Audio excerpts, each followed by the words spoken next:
Okay, recording is started. Welcome to the Manhattan GMAT Study Hall for the 15th of March 2012. Today's topic is the use of AND as a connecting word. So we're going to do a little bit more of, this is the same topic as last week's study hall 2 weeks ago, but we've got some more problems lined up. There was a sufficient stock of problems in the last study hall that we didn't get to make another study hall, so that's what we're doing. There's actually not very many submissions this week either, which was another factor. Like, not very many people actually submitted new things. So first we got to do the rules. Same rules we always have to do. Let's do them quickly. Submission guidelines, not too general, not too specific, no personal issues, please. Remember that these recordings are watched by very large numbers of people, hundreds, sometimes thousands, so that's why we don't want personal issues. Like, we don't want, hi, I have a 540 and I want a 700 and here's my history, and we have a place for that. It's on the forums in the general questions folder. Please don't submit things that are too general. I mean, you can't basically ask, how does the GMAT work? And you can't ask about some super general class of problems that is way too much for one session. So, you know, the answer to how do I solve problems faster could be, you know, hundreds of pages long if you treated every problem type. So this is not really a feasible topic. Same thing, geometry is much too much of a topic for one study hall. So these are not good submissions. By contrast, on the other side of the coin, please don't submit problems that are too specific. People are getting better about this, but if you just have one question about one specific problem, then please post it on the forum, because that's why we have a forum. Like, that's the reason for the existence of our forums, is so that people can post single problems, single issues. So that's what that's for. What we want to see is intermediate depth. So this is one example. Today's example is the connector AND, same as last time. One gentleman did submit a pretty nice topic about absolute values, so we may use that in the following session, if I can find enough material to make a study hall out of. So, smiley face if you guys all understand these guidelines. No, not too general, not too specific, no personal issues. Alright, there's a few smiley faces. Also, please, no problems from the official guide. The GMAT crew has actually contacted us and made express requests of us that we not use official guide problems live. If there's a problem that's in the official guide that has also been put on gmatprep software, then you can use it, because gmatprep is fair game. But if it's just from the official guide, that's a no-fly zone. So here's a few more examples. This person wrote an entire paragraph about official guide, but that means we just can't use it. Because remember, GMAT has officially requested that we not do that. So unfortunately, this person spent a lot of time typing a submission that we can't use. Also, please don't submit single questions. Here's one problem. Here's this one issue I had with it. Please post on the forum. Finally, please don't be rude. If you guys do want to be business people in the internet age, then one thing you will definitely need is an exquisite sense of etiquette, and including learning what is rude and what is not rude if English is not your native tongue. I mean, for example, there are languages where you can say stuff like this. For instance, in Spanish, there are words for I, am politely waiting for your reply. They're actually the same words as I expected. So there may be something lost in translation here. But doesn't matter in the long run, because if you're going to be doing business in English, then the ugly fact of the matter is that you have to understand what constitutes rude in English and what constitutes not rude in English, unfortunately. So make sure that you are down with that. It will pay dividends more than just the GMAT. More examples. This is a personal study plan. We can't do these. Please don't submit them. Also, there's not a question. Some people have been doing this lately. They've just been kind of saying, here's what happened when I took the test, period, like a narrative. And I mean, great, you can tell a story, but you have to ask us a question. So, I mean, please help me strategize, not really a question. This person is just saying, I scored lower than I thought, can you help me? The answer is we can't help you unless you tell us a lot more information. So, specifics on the forum, and then, you know, please don't also do stuff like this. We get a lot of submissions here. It's kind of like any sort of company that gets feedback. We get a lot of feedback, and there's exactly one person handling it here, which is me. And there's a lot more topics than we can use. We use one topic every 2 weeks, and we get a lot of submissions every 2 weeks. That means that most topics we will not use. In fact, if we get n topics, we will not use n-1 of them. So please understand that. That's the disadvantage of having a free product that is accessible to a lot of people, is that we have to pick and choose. So any questions about this? If not, we will jump into the meat of today's class. Smiley face if this all makes sense. Smiley face. Icon. Sweet. Okay, finally, please check the archives. I think people are doing this more, but it's still worth reiterating. We have about 50-some, I think there's more than 50 of these sessions in the archive now. What that means is that if you have any sort of generalized topic, it's probably in there already. So, for instance, I know there's at least one session on every major problem type in critical reasoning. And I know there's at least one session on every major problem type in reading comp. And I mean, by this point, we've covered a lot of ground. We've dug up a lot of dirt, so to speak. So please watch the videos that exist. That's why we post them on there. They're actually totally free, and there's like 50 of them. It's a great resource. But in other words, we don't want to see a submission that's like, hi, could you please discuss inference questions in reading comp? Because we already have 2 full sessions. That's 3 hours of inference problems. So we would want you to watch that first, and then if there's anything about that issue that we have not covered, then tell us, you know, I watched the inference sessions and I didn't see X aspect of inference questions, so there's my submission. That works. So please check the archives, you know, basically do your due diligence, do your research. Any questions? If not, let's go ahead.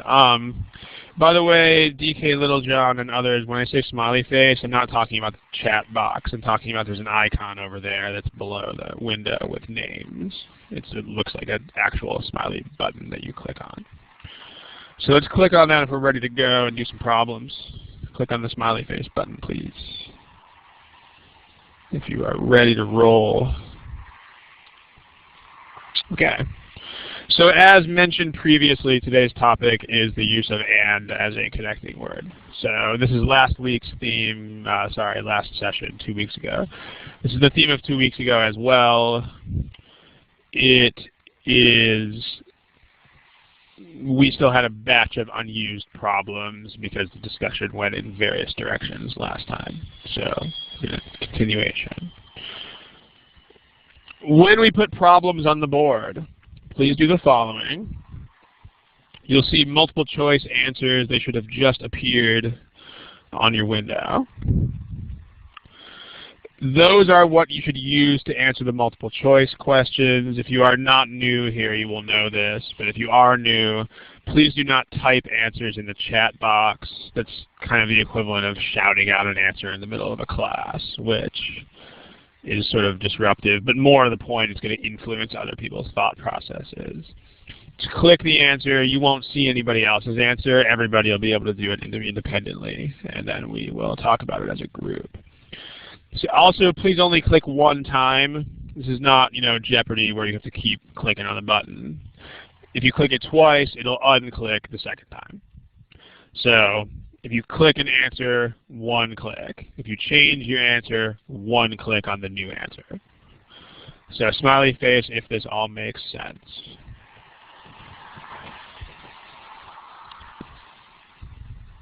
Sweet.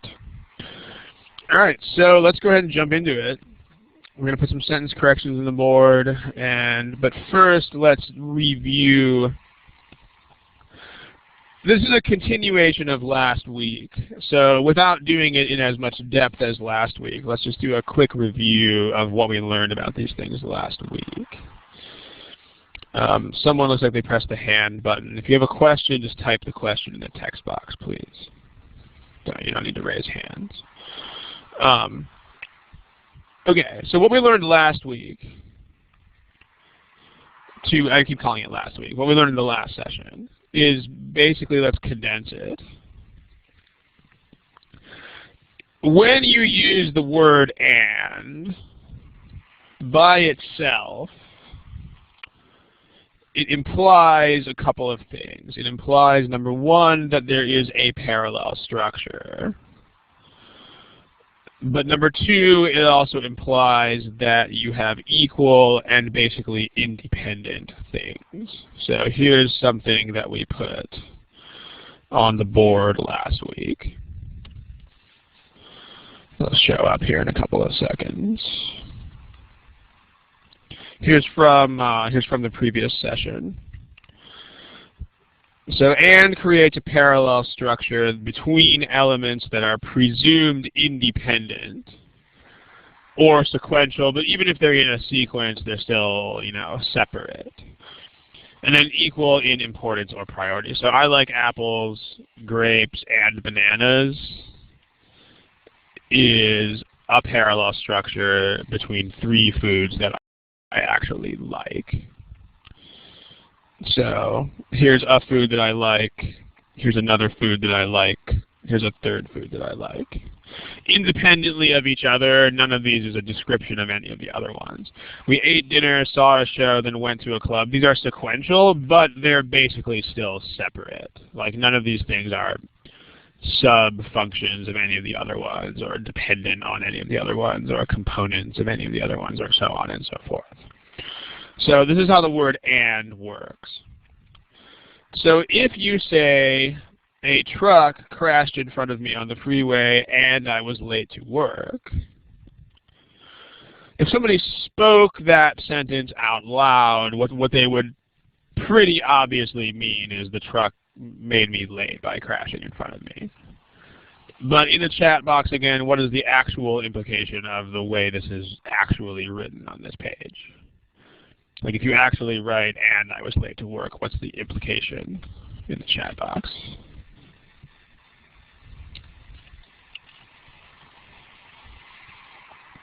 Yeah, they're two independent ideas, right? Two bad things that happen, exactly. So according to this sentence that's right here, these would be independent of each other. So two independent bad things that happened today. And presumably I was not late because of the crash. Like the implicit idea here is that I was not late because of the crash. There's no cause and effect hypothesized. So to indicate cause and effect, there's a couple of things you can do, two principal ways to indicate actual cause and effect. The first is to use a modifier.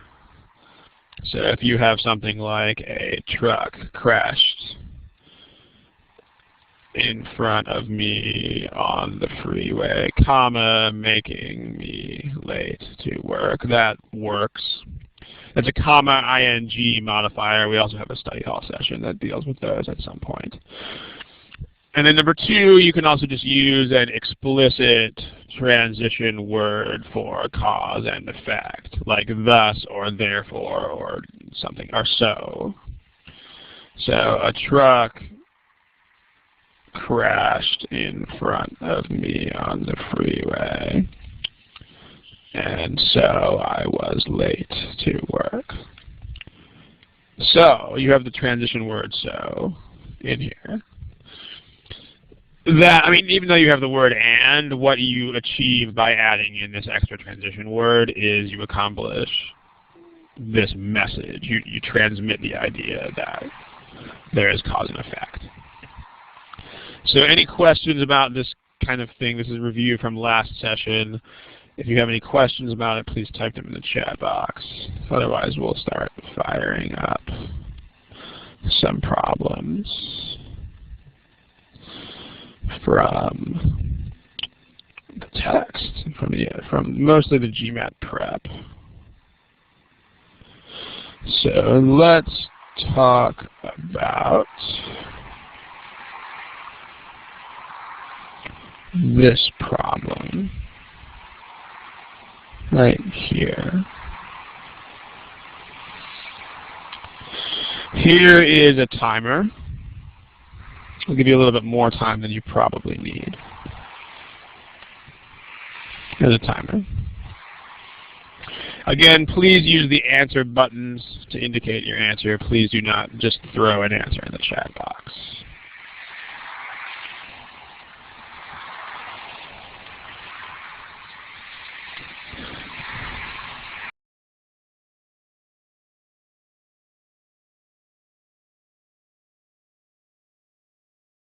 All right, so there's a couple of you who don't have answers to this. I'll give you 10 more seconds. Please indicate an answer using those answer buttons. Again, the answer buttons are below the window of names.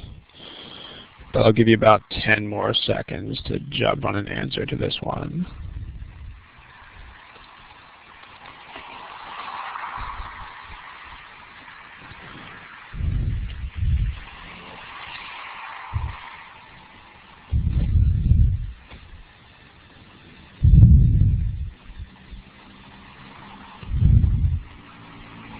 Okay, so most people have answers to this. Here are the answers for the class. So there's not a ton of agreement here. We've got a slight plurality in favor of D, but there's no majority here. There are 3 non-responses. I mean, there says 4, but one of them is me. So if you are one of the non-responses, I know I say this every time, but I need to say it every time. If you are one of the non-responses, be aware that you are not preparing yourself for this test. Like, one of the most important things about this test is that you could just have to answer stuff. Even if you are not sure, you still have to produce some sort of answer in due time. So be aware of that. It's a big part of this, is just producing something. Okay, so let's look at this. Let's take a look at the ands, because that's the theme of today. Here is the word and. This doesn't have an and. This is an and. This is an and. And these things are not and. What's going on? Tell me in the chat box. What's going on in B and E here?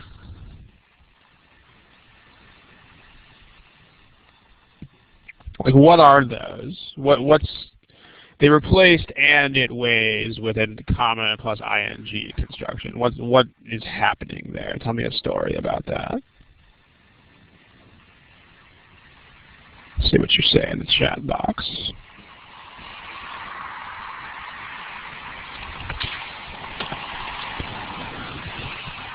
It's not a clause, Ash. It doesn't matter if you can name these things, but the name subordinate clause is actually not right, because it's not a clause. But names are unimportant, so we should probably not pursue that particular discussion any further. People are, it's a modifier, right? It tells us, Kamna, maybe you didn't understand what specific question I was asking, because you've given an answer that's exactly the opposite of what I asked. So, but I'll put that up on the board as illustration here. The question that I asked was, what's going on in B and C. Like what is the highlighted construction in B and E? So maybe someone didn't understand this part of the point, but we're talking about those two, and this is exactly what that does not do. This is what this is not the function of that, and that's exactly what you're supposed to have understood, because that's not what modifiers do. So this is exactly what, yeah, that's what I figured. I figured you had the wrong question, but still it's important to clarify. This is exactly what this construction does not do. This is what AND does. This construction is a modifier. Comma ing modifiers, what they do is to make a very long story very short. So like a very bare bones summary of these without launching into a huge discussion about them, is these modifiers describe in some reasonably direct way the previous action, which is also the same as saying that they talk about the previous clause. There's also considerations about the subject of that action and so forth and so on, but then we would be getting dangerously away from the theme of today's class. So, previous action. In B and E, that's incorrect, because those don't have anything to do with each other. The previous action is this. That's talking about how long it is, and weight doesn't describe length. Like, these are different facts. I mean, you might say in a vague sort of way that they're both like facts about how small it is, but they're different dimensions. One of them is length, one of them is weight. You can't really argue in favor of a modifier here. Modifier doesn't work in B and E, because weight is not a description or an inevitable consequence of length. So these are just separate dimensions. So you should use AND. Or more to the point, you should just, if you see AND, you should say that's more appropriate. I mean, you're not trying to fix the sentence, and it's important that you not put yourself in a frame of mind where you're trying to fix the sentence. So if you see AND, you should realize that's appropriate, because AND connects things that are separate observations, and comma ing explicitly does not. So any questions? Smiley face if you understand this aspect of B and E. So, all right, so let's kill those. There are other things going on, miscellaneous idioms and such like, but we'll stay on topic here. So let's take a look at the rest of this. Let's move it on to the next page.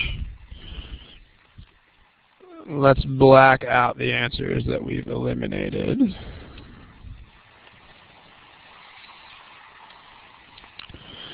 Okay, so B is gone, E is gone.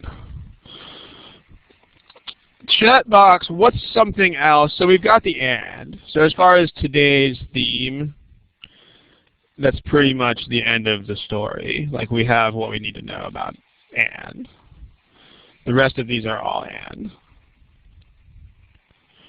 Can anybody seize on any other differences among these three choices? Type about it in the text box.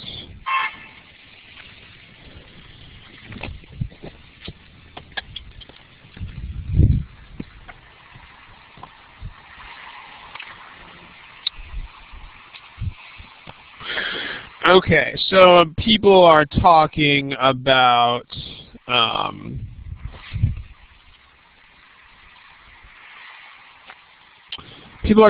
the which modifier, so let's go there. There's actually an entire study hall session on this topic, so what I'll do is just very quickly sketch out a discussion of this, because this is a little bit more complicated than you might think.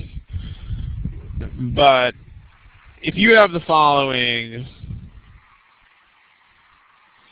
if you have a construction where it's like a noun plus a preposition plus another noun, comma, which, and let's call these noun 1 and noun 2.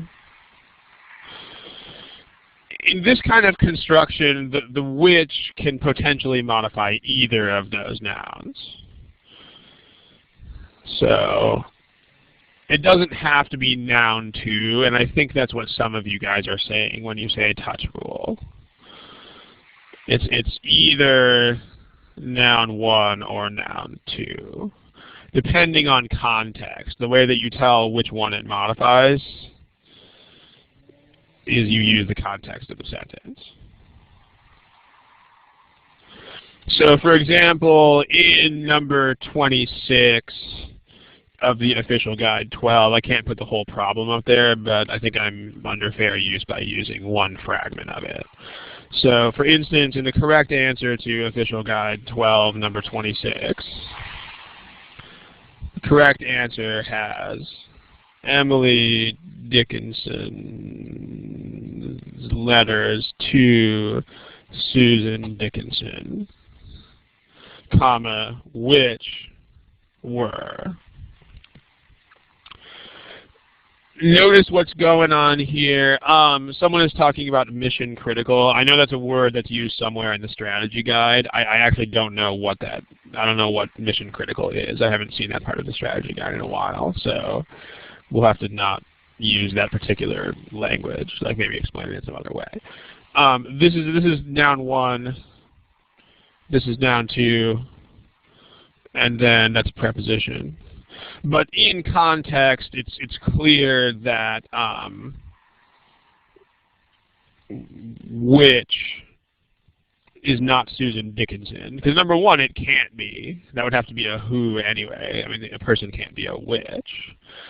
So number 1, it's the wrong pronoun. But number 2, it's just obvious in context. So here, which refers to letters, and that's okay.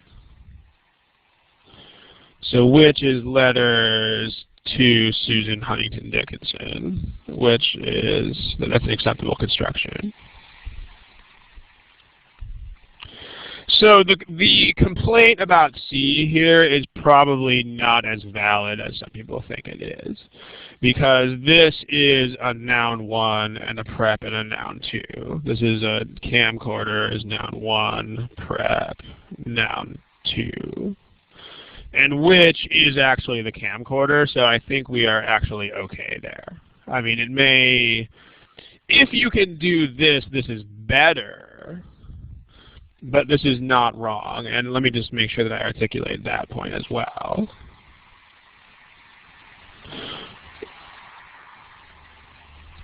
Make sure you know that there are 2 kinds of thought processes happening when you do these problems. The first is anything right and wrong? And I think that one mistake that a lot of people make is to try to think of everything in terms of straight up right and wrong.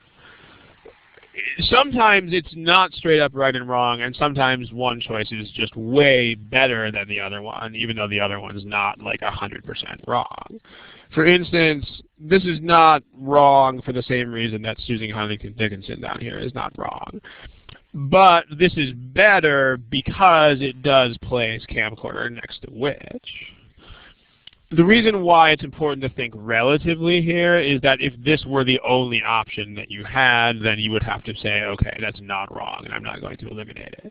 But then when it's placed next to a much better option, you're like, okay, I don't want that anymore.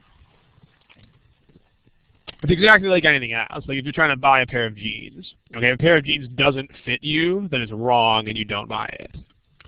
On the other hand, if a pair of jeans fits you and you don't love it, but you don't hate it, then it depends on what other jeans are there. Like if you like it better than all the other jeans, then you buy it. Or if it's the only pair that fits you, then you buy it. But if it's next to a pair that you like much better and that fits you and that is also the same price, then you don't buy it. And this is pretty much the same thing. So this is the pair of jeans that you sort of don't love, but that fits you. And this is the pair of jeans that fits you much more nicely. That's how you want to think about this. So there is that which issue, but that's not a basis for elimination. All right, let me read through some of these things that you're saying in the text box here. It's the same as... So Kamna's example is, I believe, another example of the same sort of thing that we have on the board here. I definitely don't have the kind of memory where I'm going to remember these examples, but it sounds like an example of the same. So okay. So now you can't really use which. The end of the very long story here is that which is not a firm basis of elimination here. So let's try this again. How about something else? Well, let's talk about this and versus this and. Does anybody see the difference that's created there?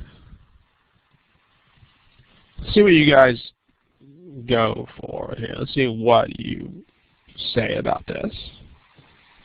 And also, as long as we're at it, let's talk about that one too. Does anybody see an actual functional difference created by the usage of those two versions of and?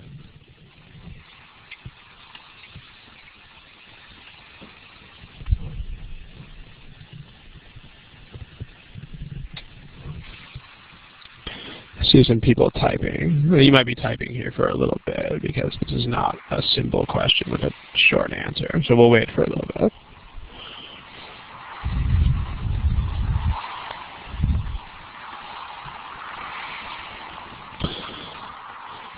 It weighs is okay, so we're getting at the right thing here. I think it's pronounced seeing. Seeing, you're getting at the right idea. So let's take that and run with that. Seeing points out, maybe not the exact specifics that you wrote, but seeing is thinking about, and you should be thinking about this, what parallelism is created. This is a very good thing to think about. It's very important.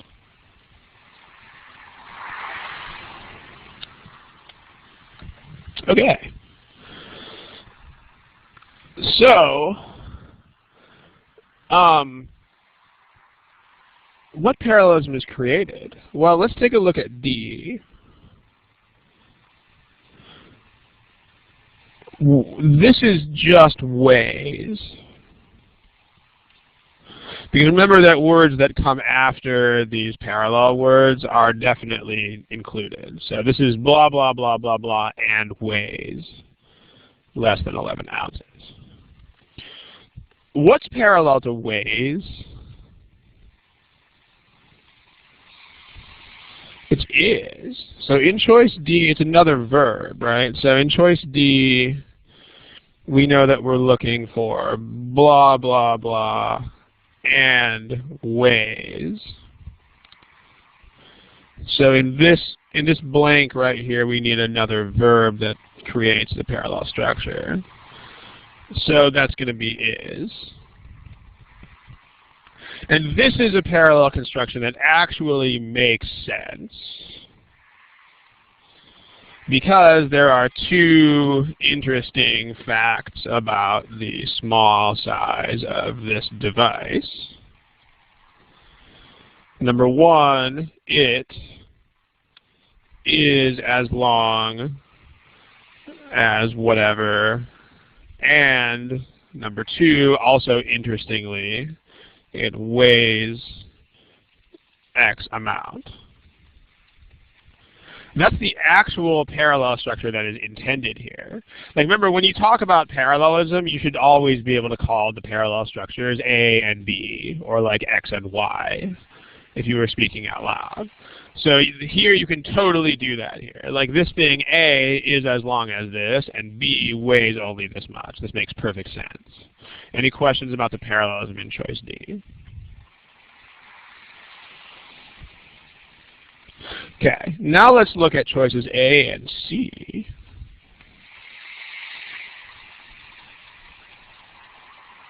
The parallelism in choices A and C is blah, blah, blah, blah, blah. And it weighs. So what we have here, in order for this to work, this time this guy is actually a complete clause, because we have a subject and a verb. We have it weighs. So to have a parallelism, you need another clause. Where's that clause?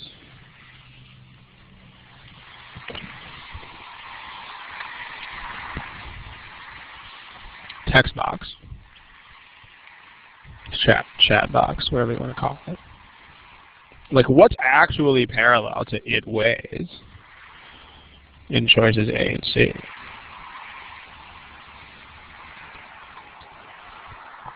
Yeah, it's the main clause, right? It's the electronics company has. Because everything else is modifiers, and you cannot put a modifier in parallel to a clause. So let's take Satish's out of here, and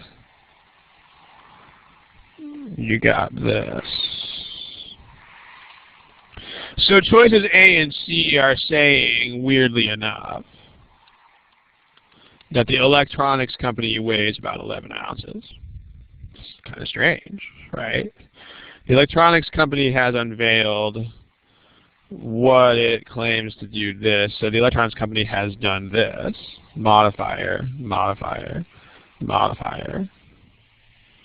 And it weighs less than 11 ounces. Well, you're forced to conclude that it is the electronics company. So that's not a reasonable implication. The electronics company weighs less than 11 ounces. That's pretty light for a company.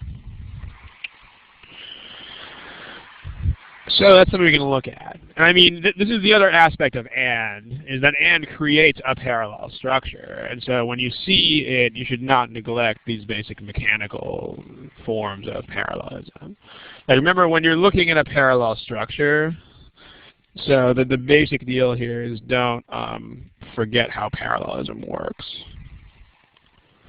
Let's type that up there. Don't forget how parallelism works. Meaning that you have to figure out the structure from what follows the signal. All right. Move on to another problem here, unless anybody has some quick questions to ask about this one. But this is not simple. So what this implies is that when you see the word "and," you can't let your guard down and say, oh, that's so easy, it's the word "and." I mean, you may wind up hunting cross-sentence for your other half of your parallel structure, and you have to go find it. So there it is. All right. Let's move on. Let's look at another problem here. How about this one?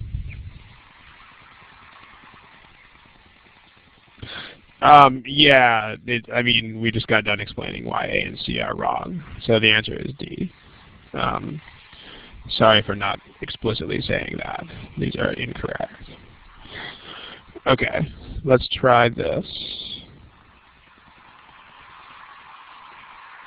Clear out your answers. This problem's nice and short, so I'll give you less time. As a reminder, please use the answer buttons. Here's a timer.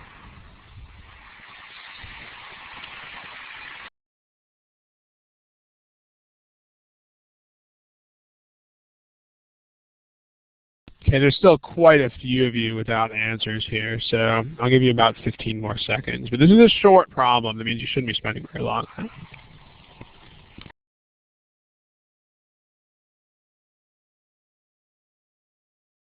Okay, there's a Holdino, there's a Shrushti. Shrushti just answered it. Okay, there's a Benita.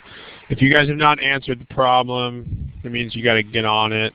Remember that it's the GMAT. You're not allowed to abstain. Here are your responses as a class. All right, so there's a it looks like a majority because I mean it counts me as one of the non-responders. So this is a very slight majority in favor of E. But let's go ahead and take a look. The theme of today is the word and. Admittedly, the word and is only in this problem once, but still, it's once. Still worth talking about. So let's talk about that.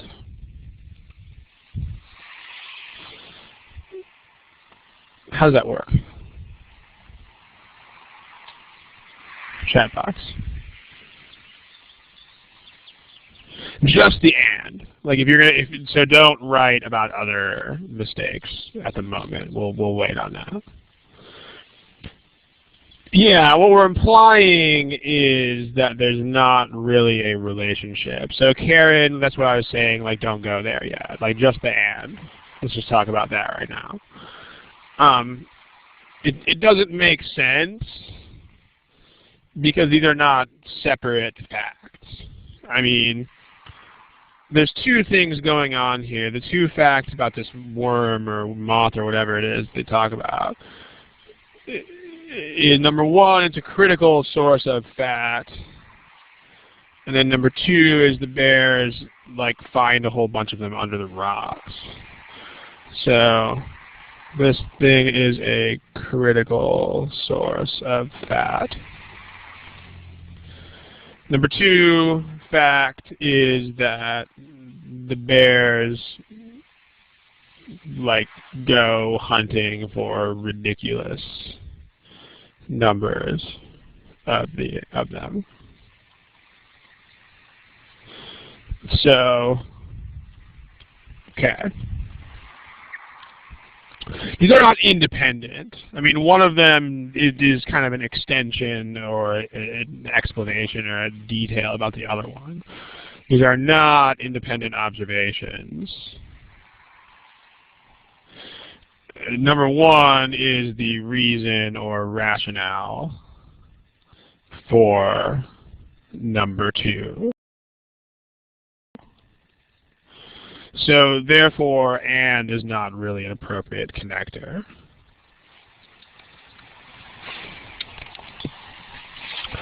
So what is actually going on here? Well, so you don't want that. We'll talk about pronouns and stuff in a second. What about comma ing? As long as we are talking about comma ing in the last problem, does anybody know how that works? Let's have a digression here.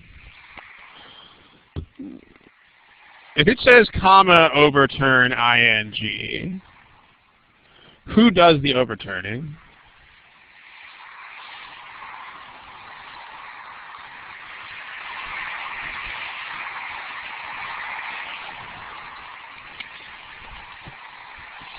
Here are two examples. Let's look at these two examples. First example, Matt's sister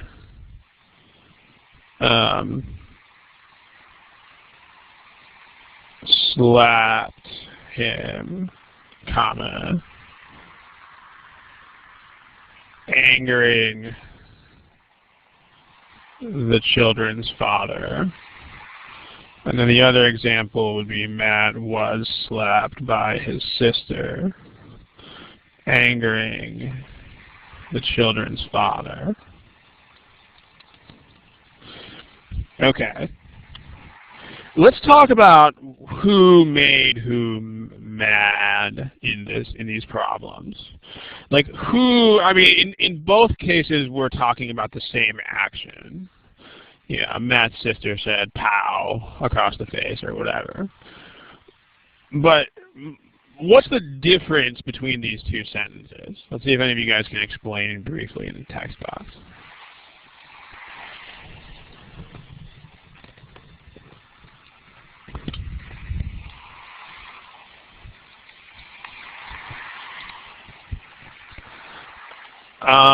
They are active and passive, but that's not really an important determinant of anything.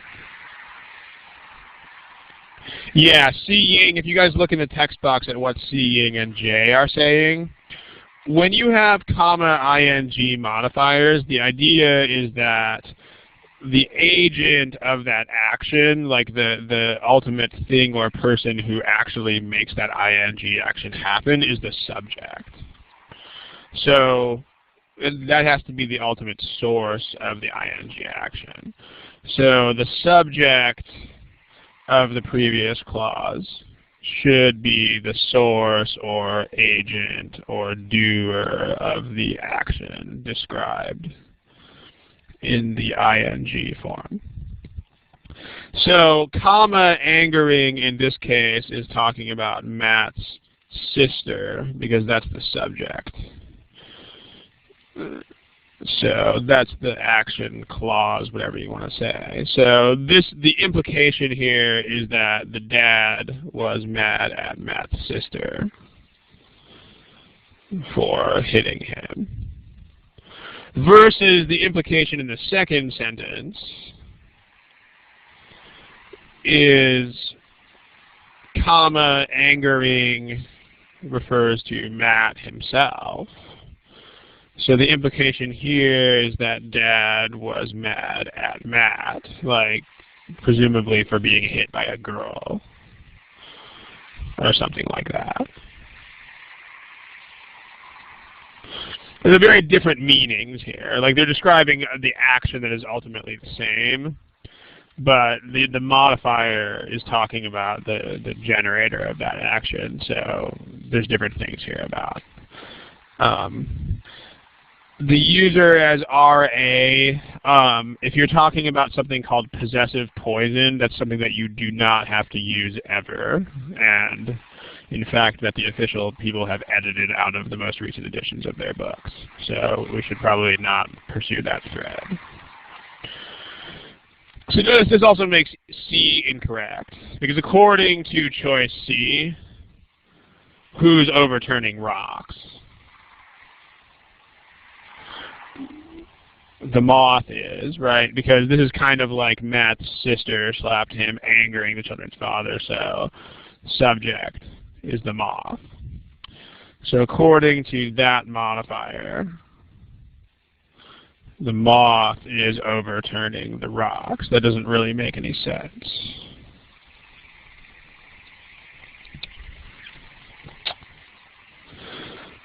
So there you go. Questions about that? What about the remaining choices? Well, how about this?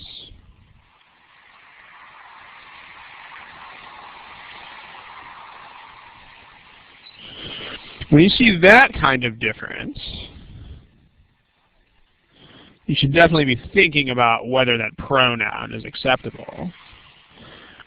Because, like, if you see a pronoun replaced by a noun, that is an extremely strong hint. Like, these guys are pretty good at not leaving a trail most of the time.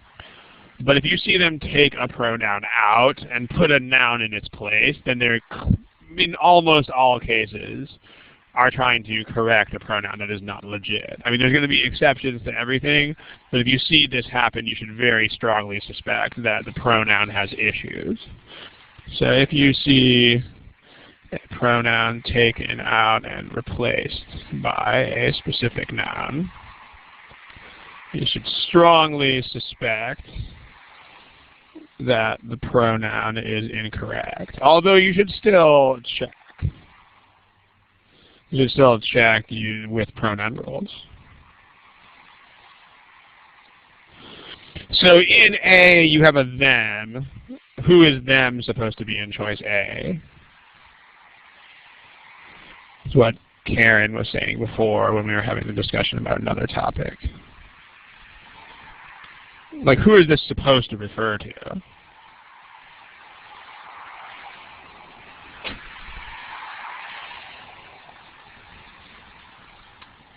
It's supposed to be the moth, and that's not legit because the moth is singular. So, like, this is intended to mean moths, but it can't because moths is not, there's no plural word there.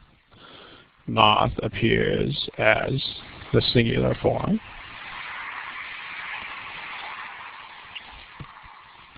What you shouldn't really waste your time doing is the following. Let me put, I don't mean to make an example of anyone here, but just a quick, don't waste your time doing this, but it refers to bears. There's no reason to assign a pronoun that is incorrect. Like, when you think about a pronoun, what you should just do is say, what should it stand for? And can it stand for that? So what should this stand for? It's supposed to be moths. Moth is not plural, so you're done. There's no reason to look at bears. There's no reason to look at rocks. There's no reason to look at any other plural noun because the noun that you want is not there. So, in other words, what I'm saying, I'm going to go ahead and delete this from the slide in a second, but this part of the thought process is a complete and total waste of time.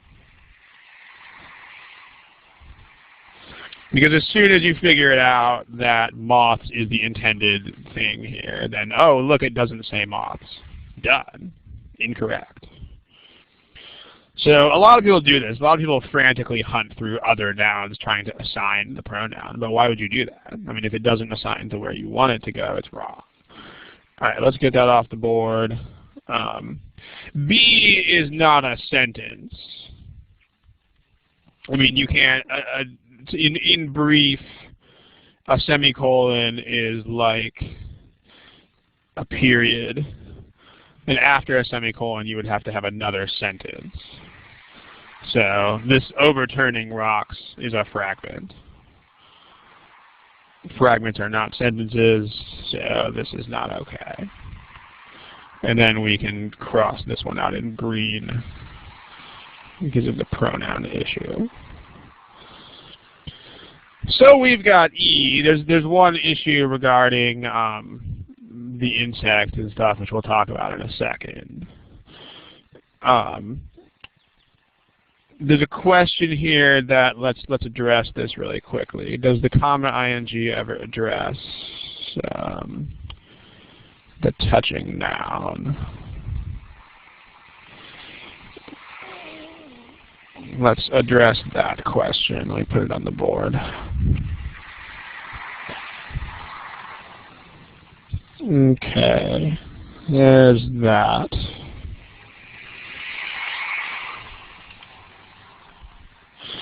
So Dilip's question, I think I'm pronouncing that right. Dilip, I'm not exactly sure how to say that, but I think it's something like that.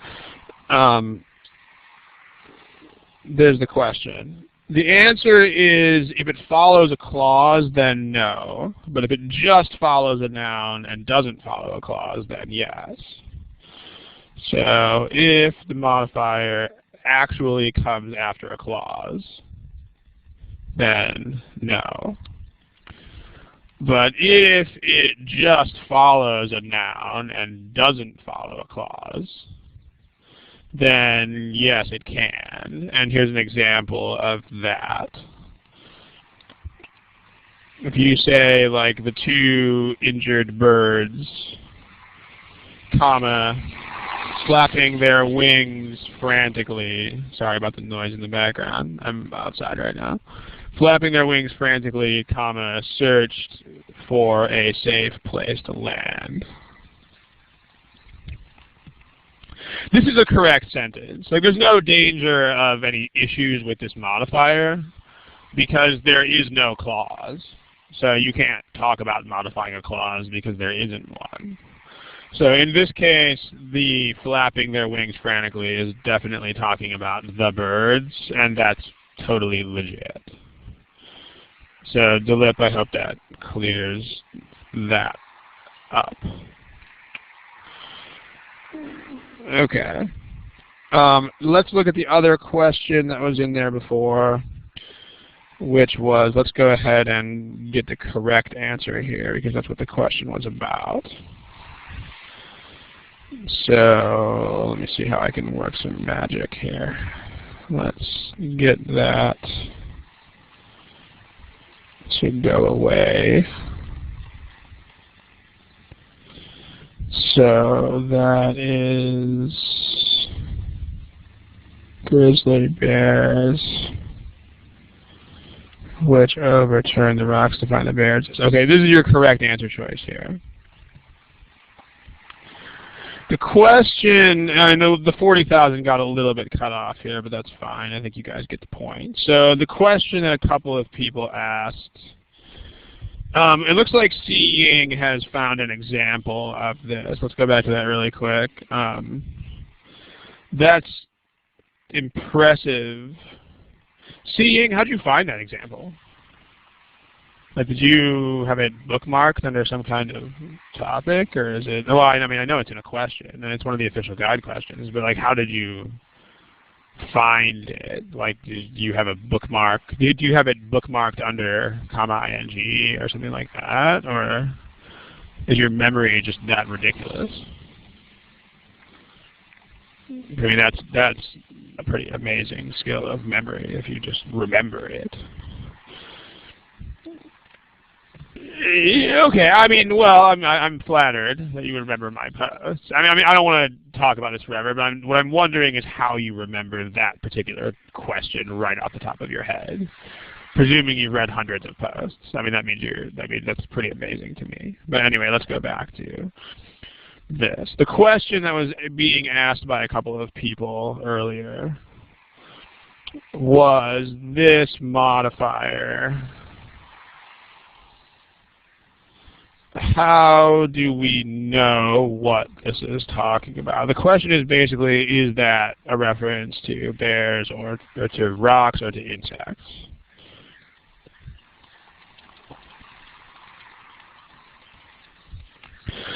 So does anybody have a satisfactory answer to that? I mean, notice the problem doesn't depend on this, but still it's important to be able to address this sort of thing. The peanut gallery is kind of quiet right now, but let's see if anybody has an answer to this. So Nikita says, I mean, hopefully you're going to not just tell me an answer. Hopefully you'll give me some sort of explanatory comment. I mean, yes, it's insects, but why? Like, how do you know that is the real question.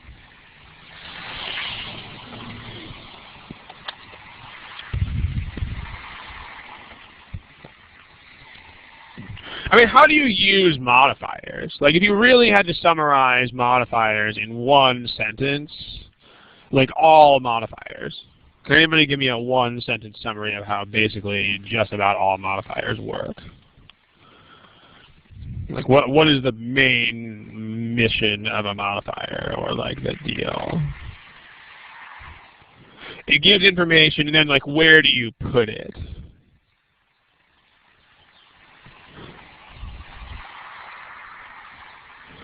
Well, I'm looking at all modifiers. As close to that's the point, right? As close as possible to the stuff that you are actually talking about. So, basic principle of modifiers is that modifiers go as close as possible to the stuff that they are describing. So, I mean, the insect is right there and makes perfect sense. So we can infer. And I mean, there is a lot of inferring of this kind that goes on with modifiers, because if there were not, it would take like 500 million zillion words to say anything. So, you know, it's the same thing with which being okay with noun 1 or noun 2 on the earlier slide. I mean, if it weren't, then think how much gymnastics you would have to do to say anything. Yeah, so we're talking about the insects. And a very, very basic principle upon which basically every modifier works is that you put it as close as possible to stuff. And then as far as this, there's also common sense.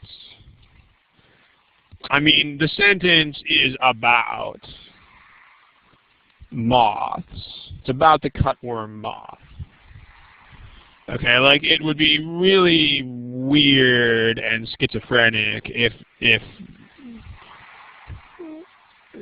the author chose to ignore the moth in order to describe the number of rocks that the bear overturns. I mean, that just wouldn't make any sense.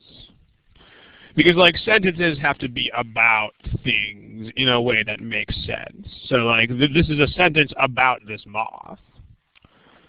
So, if you're going to have something like 40,000 of these per bear, well, you know, that's going to be, by default, we're still talking about this moth. But more to the point, if you see this kind of modifier, then it's going to talk about the stuff that's next to it. That's the idea. So, okay. Seeing, not really, those are basically the same. I eat as many as 5,000 calories per day, and I eat up to 5,000 calories per day are basically the same. So there's not really a meaning difference there. Those are two ways to say basically the same thing. Okay, if you have any other quick questions, throw them in the text box. If not, we will put another problem up on the board and have fun with it.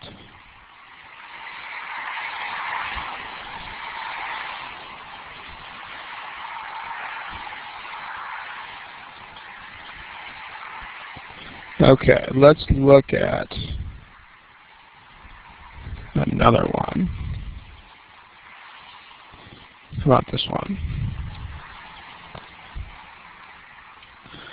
Okay, please use the answer buttons. I'll give you a timer. Have fun.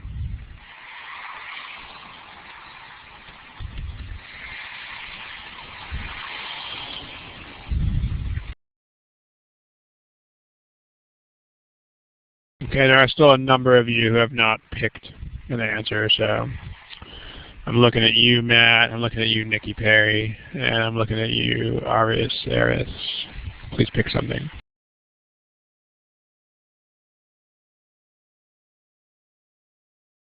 Alright, let's take a look. Here are your class statistics. Where are they? There they are. Okay. So we have a plurality of C's. It's not a majority by any script, or by any script. What am I talking about? It's not a majority by any means, but it's a plurality. Let's see. Well, there's an and in choice B and choice E, which is the tie-in to today's theme. That's an and. That's another and. Someone in the text box tell me a story about those ands. Like, is that legit? Is that not legit?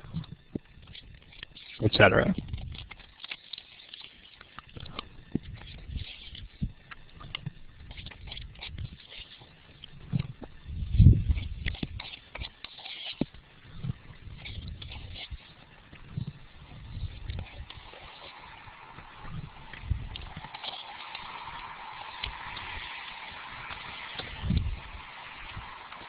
All right, someone's talking. We were, yeah. Ray, I don't know what, is that supposed to be legit? If it is, then legit has an E in it, but I don't know what the word that's supposed to be, but yeah, Karen says not independent. That's basically the idea. And even if that is legit, I'm not sure exactly what you mean by that. But let's talk about the and. The and implies independent.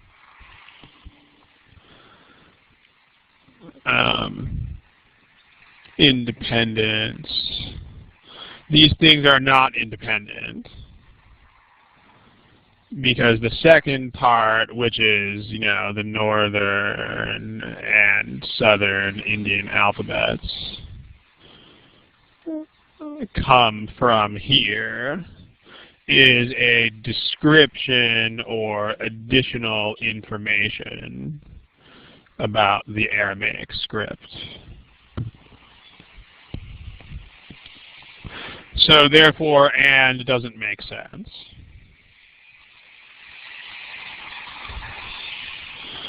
So that's one way in which you can eliminate these. You can also use the fact, maybe Ray, I think this might be what you were talking about. You can't do this. Like which actually has to introduce a clause with a, like if you say from which or to which or in which, you actually have to have a clause after that.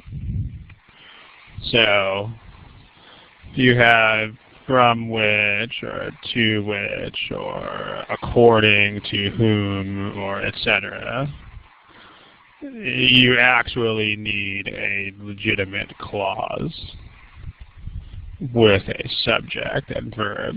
That's what, I mean, that's what makes something a clause. That's redundant to say that. But so if you say, for instance, this on the counter is a large box in which found most of my store coupons. On the counter is a large box in which are found most of my store coupons. On the counter is a large box in which you can find most of my store coupons. Okay, let's evaluate. What I'm going to do is I'm going to give you guys yes or no options here. You're going to see your A through E go away, and you're going to see red X and green check. So for each of these, go ahead and tell me if it's right or not right. On the counter is a large box in which found most of my store coupons. Green check if that's correct. Red X if that's not correct.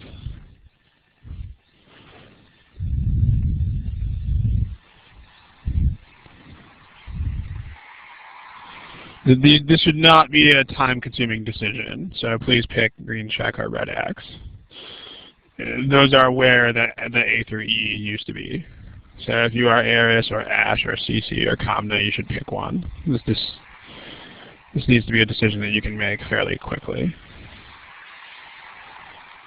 So now Aris, Ash, CC, are we dropping out of the game? Okay, here are your results. Mostly identified as incorrect. You guys are right, this is incorrect. The reason why it's incorrect is because this is not a clause. Like you can't say in which found. Like this doesn't have a subject. So this is incorrect. That's the same reason why this one's incorrect up here. It's the same problem. You can't say from which verb ing, because that's not legit. What about this one? Green check, red X. On the counter is a large box in which are found most of my store coupons.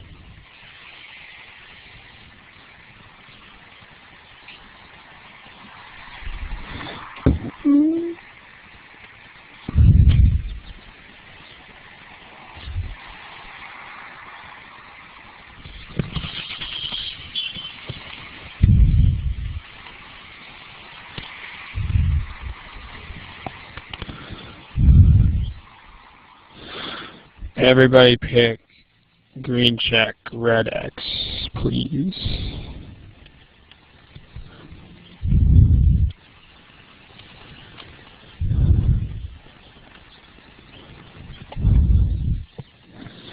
Okay, there's still a couple of dropouts here, but I mean, you guys remember you cannot not answer things on this test. If you're here in the session, you should be answering the problems. But so people are split on this. The slight majority is correct. This is okay. It's a little bit of a tricky construction, but let's talk about what's happening here, because you do have, I mean, this is what's going on in A, C, and D. You can have a subject that comes after the verb, sure. So you have, you know, I mean, it is reverse construction, in other words, subject after verb. Sure, there are lots of sentences that are like this. The most simple example I can think of is there is or there are. Like, there is one car in the driveway. There are two cars in the driveway. I mean, the subject is not there because there is not a noun, so it can't be the subject. Like, there is an adverb. It's describing is.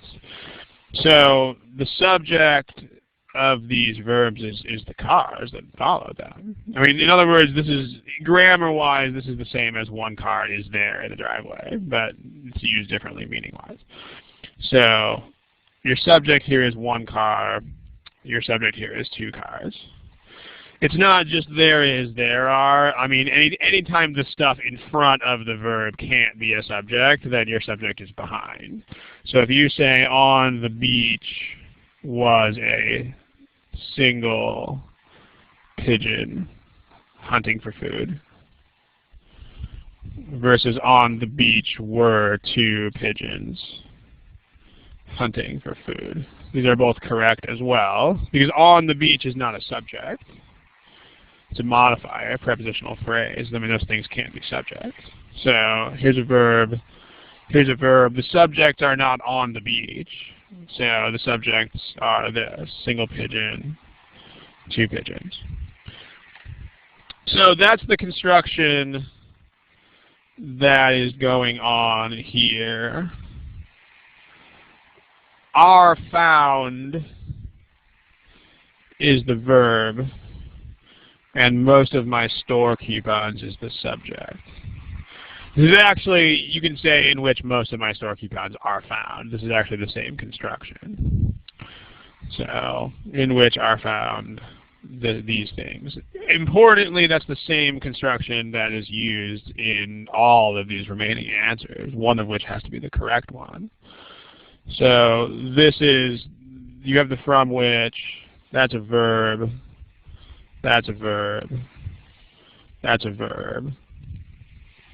And then here you have subjects. So that's going to be a subject.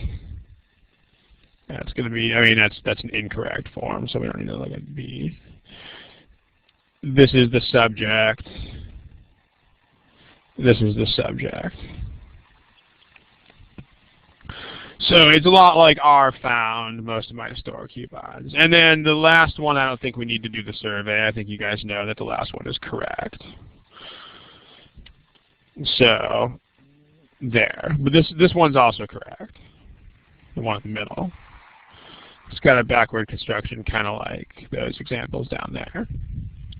This is what you'll find in sentence correction. What you'll find in sentence correction is if you get confused by a longer construction, you can usually figure it out by appeal to shorter and simpler things. And like one mistake that I see on the forums a lot is people who want really complicated examples of things.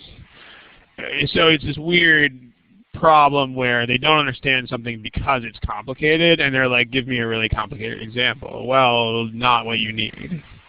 Like if you are surprised by the subject coming after the verb here, what you need is not another equally complicated example. What you need is something really simple, like there are two cars in a driveway. And you can be like, oh, okay, I get it. That makes sense. That's easy. And now let me expand that sort of reasoning to this more general situation. So make sure that you don't jump at the most complicated examples of everything that you can find. Like if you're having any trouble with a construction, the very, very first thing that you should do is go back to basics. Like keep it simple. Don't go crazy with stuff. So there's the deal. Any questions about all of this with the in which, according to whom, whatever, all that kind of stuff? If you have just which, then which is the subject. It's still a clause, but which itself is the subject. But if you say in which, or of which, or to which, or from whom, according to whom, then you need an actual subject and verb. And in B, you don't have that. Questions, type them. Otherwise, does anybody know how you can kill A and D?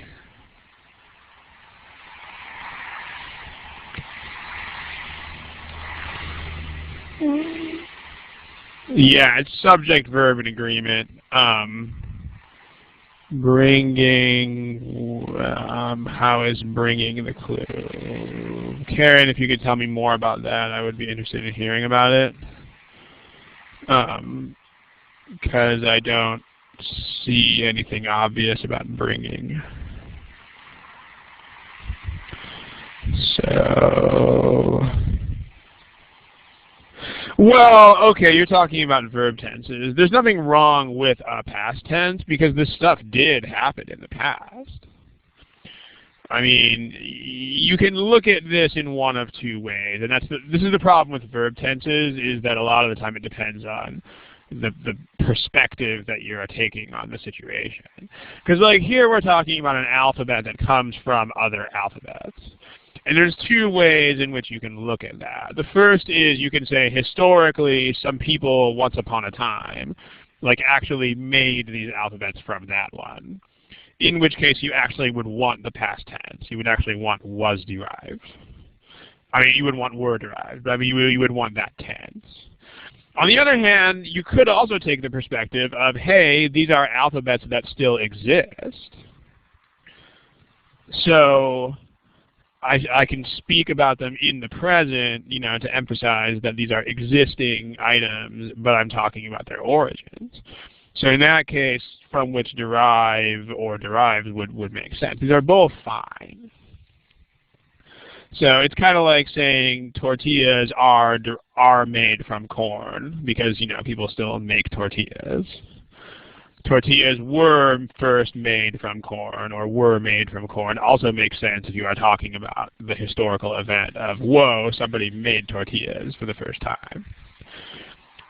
So you can't use the tense to eliminate. That's incorrect. Also, if you think bringing is the present tense, then that's hugely wrong. So not to harp on that for too long, but INGs don't have a tense at all. Like INGs just adopt whatever the tense is that they're attached to. So if you think that ING is a present tense, number one, no, it's not. And also, number two, it can't be because we're talking about the 5th century BC. So there's no way this could be the present tense. So, okay, but back to the main elimination here. I mean, what you've got to notice is the splits here. When you have a difference that is this stark, was, derives, you cannot afford to let that go. So if any of you guys are using verb tenses and stuff instead of that, that's a really, really bad mistake. Because this is a very binary, very straightforward kind of split, and verb tenses are extremely complicated and subtle and perspective dependent. So that's not good prioritizing. This is singular, this is plural, and this is singular. So you gotta use that. It's like 0 or 1, the light bulb is off or the light bulb is on. And in this case, the subject is something plural. It's multiple alphabets. So not singular verb and not singular verb. So in other words, don't let your attention flit all over the place. Make sure you prioritize. Don't miss obvious or binary splits. Also, the other aspect of prioritizing is that verb tense is a minor topic. It is not nearly as important as things like parallelism and agreement issues and modifier placement and pronouns and so on. And as you've seen in this problem, verb tense is also very subtle and very, you know, it's not as well defined nor objective as these other things are. So verb tense should basically be priority Z if all these other things are priority A. Like, you should not really put much thought into verb tense until you have fully mastered parallelism, pronouns, and so on. Let's talk about this difference here that we haven't we haven't discussed this yet. Does anybody want to elaborate on that?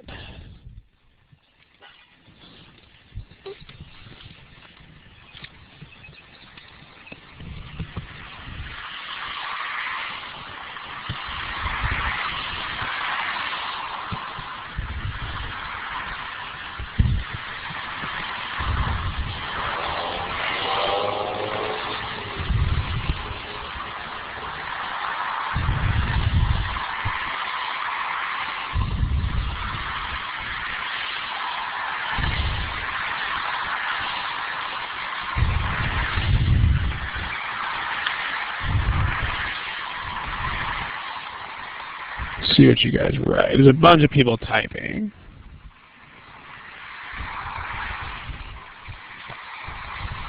Yeah, you guys are on this.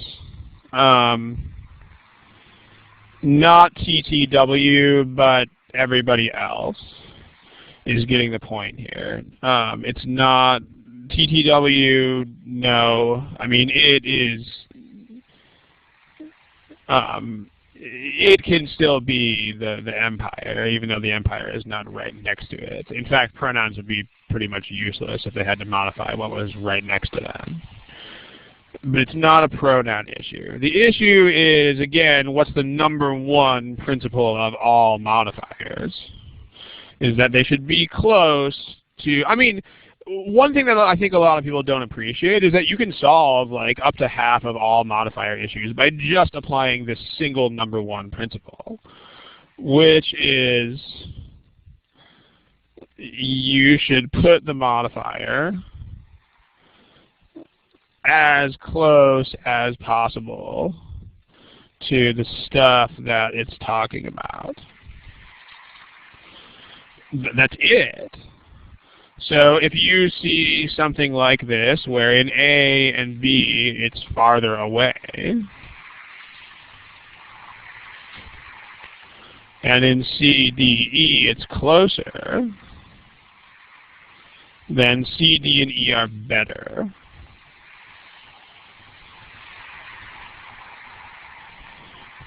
You know, you want the Aramaic script here. These things are talking about the script. So if script is at the end, then there you go. I mean, touch rule, again, be careful with being overzealous about a touch rule, because that can get you in trouble. Like, where's the problem about Emily Dickinson, who was in here? I mean, a lot of people are very much overzealous about the touch rule and get in trouble for that reason. Like here, it's this one.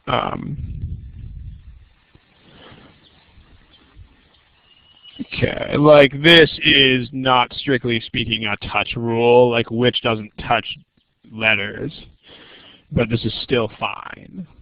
So be careful with that. Jay Sheng, I don't remember seeing your name before, so maybe you just logged in recently. But the touch rule, quote unquote, is not as simple as it might seem at first. I mean, you have to introduce it in that kind of simplistic form, but that's just an introduction. That's not all there is to it.